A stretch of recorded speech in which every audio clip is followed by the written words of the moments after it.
20 types of orchids to use as houseplants.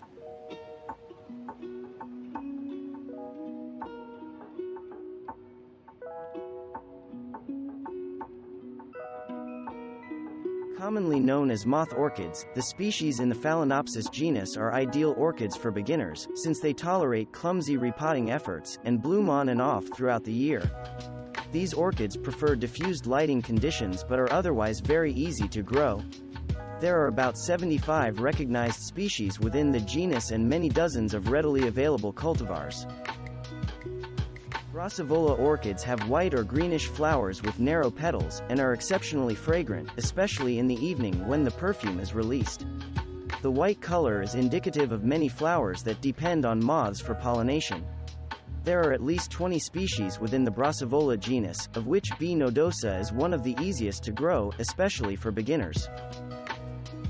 The Lycaste orchids, like this Sandra Dion cultivar, is a deciduous orchid that naturally sheds its leaves during winter dormancy.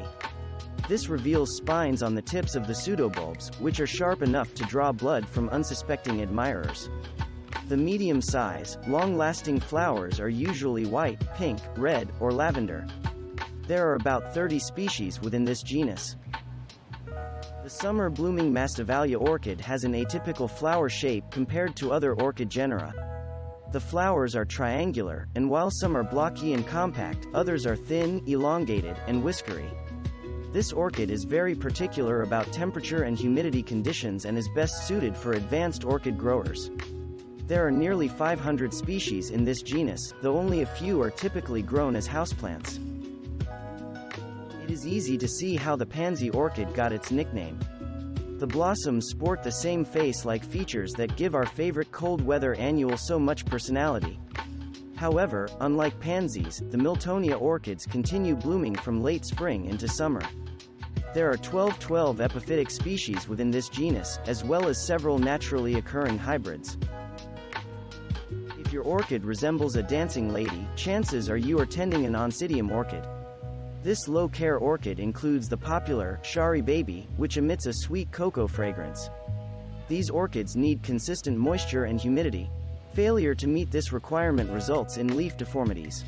There are more than 300 species in this genus, most of which are epiphytic, growing on the surface of other plants and absorbing moisture and nutrients from the air. Also known as the lady slipper orchid, this is an easy houseplant for the beginning orchid enthusiast.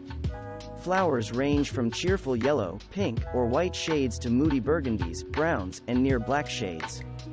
Freckles, stripes, and bristly hairs are common features on these unusual flowers. As a bonus, some plants have speckled foliage as well. If you have a Phaius orchid in your collection, you will quickly find out that these 4-foot-tall specimens do not belong on a windowsill. The leaves are large and strappy, and the many flower spikes may produce purple, white, or yellow flowers. This winter bloomer also goes by the common name nun's cap orchid. There are about 45 species within this genus. The one most commonly grown is Phaius tancarvilli, the nun's orchid. If you cannot stop yourself from watering your orchids to death, Phragmipedium is the type for you. It is different from other orchids in that it thrives in wet conditions, even preferring wet feet. You can recognize these flowers by the little pouch flanked by Fu Manchu mustache petals. There are about 20 recognized species within this genus. Psychopsis butterfly orchids should be more popular than they are. They are easy to grow, and have fascinating flowers and showy burgundy and green speckled foliage. Grow these in moderate light for months of blooms. They have a good tolerance for a wide temperature range. This is a relatively small genus, with only 5 recognized species. The Vanda genus includes about 80 recognized species known for their showy, fragrant, long-lasting flowers. You will often see them growing in special orchid baskets, otherwise, you must use a very chunky growing medium for these plants. These orchids are picky about their environment and demand high light and humidity. Happy Zygopetalum orchids produce fragrant blooms almost constantly from fall to spring, making gardeners feel like they are cheating winter. The flowers often sport handsome veining and spotting of chartreuse, purple, and maroon. There are currently 14 recognized species within this genus. The The large number of species within the Catasetum genus are known for their unusual waxy flowers. If your Catasetum orchid leaves begin to yellow and drop off, do not despair, this deciduous orchid loses its leaves naturally during winter dormancy. There is much variation in appearance between Catasetum species, but one feature they all have in common is the trait of producing male or female flowers, which bear little resemblance to each other. The male flowers have an anatomical trigger that forcefully ejects pollen onto visiting bees. Cattleya orchids have been widely hybridized, leading to a large variety of colors and forms. Many Cattleya orchids have appealing freckles, streaks, or other bicolor features.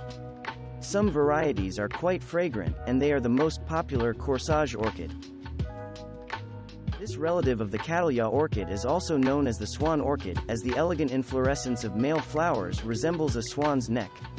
As many as 30 spicily scented flowers may grow on one long-lived stem. There are nearly 40 accepted species within the genus. These plants must be allowed a dry period after flowering is completed. Cymbidium orchids, commonly known as boat orchids, may have small flowers compared to some orchid varieties, but their multiple flower spikes ensure a satisfying display.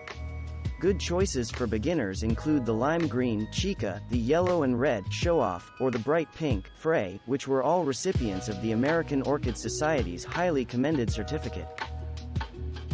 The top-heavy blooms of Dendrobium orchids often require staking. With more than 1,000 species included in this large orchid genus, the Dendrobium orchids defy easy categorization. The most common varieties you will find in the trade feature white, yellow, or lavender blooms. Encyclia orchids, also called cockleshell orchids, thrive when planted on an orchid mount to simulate the epiphytic growing conditions of the wild.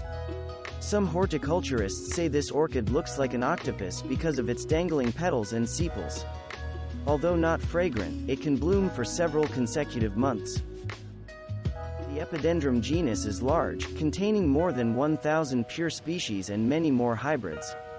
The flowers are petite, and the plants need very bright light to bloom and thrive. Growers of Epidendrum orchids usually need supplemental grow lights when growing these plants indoors. Growing the Ludisia orchid, commonly known as the jewel orchid, is rewarding in that the plants look attractive in or out of bloom. The plants bear many stems of tiny white flowers in the fall and winter, and its velvety dark green leaves are equally attractive. This is a rare orchid genus that contains only one species, and it is quite easy to grow. Thanks for watching. Subscribe for more interesting videos. And please hit the like button for the YouTube algorithm.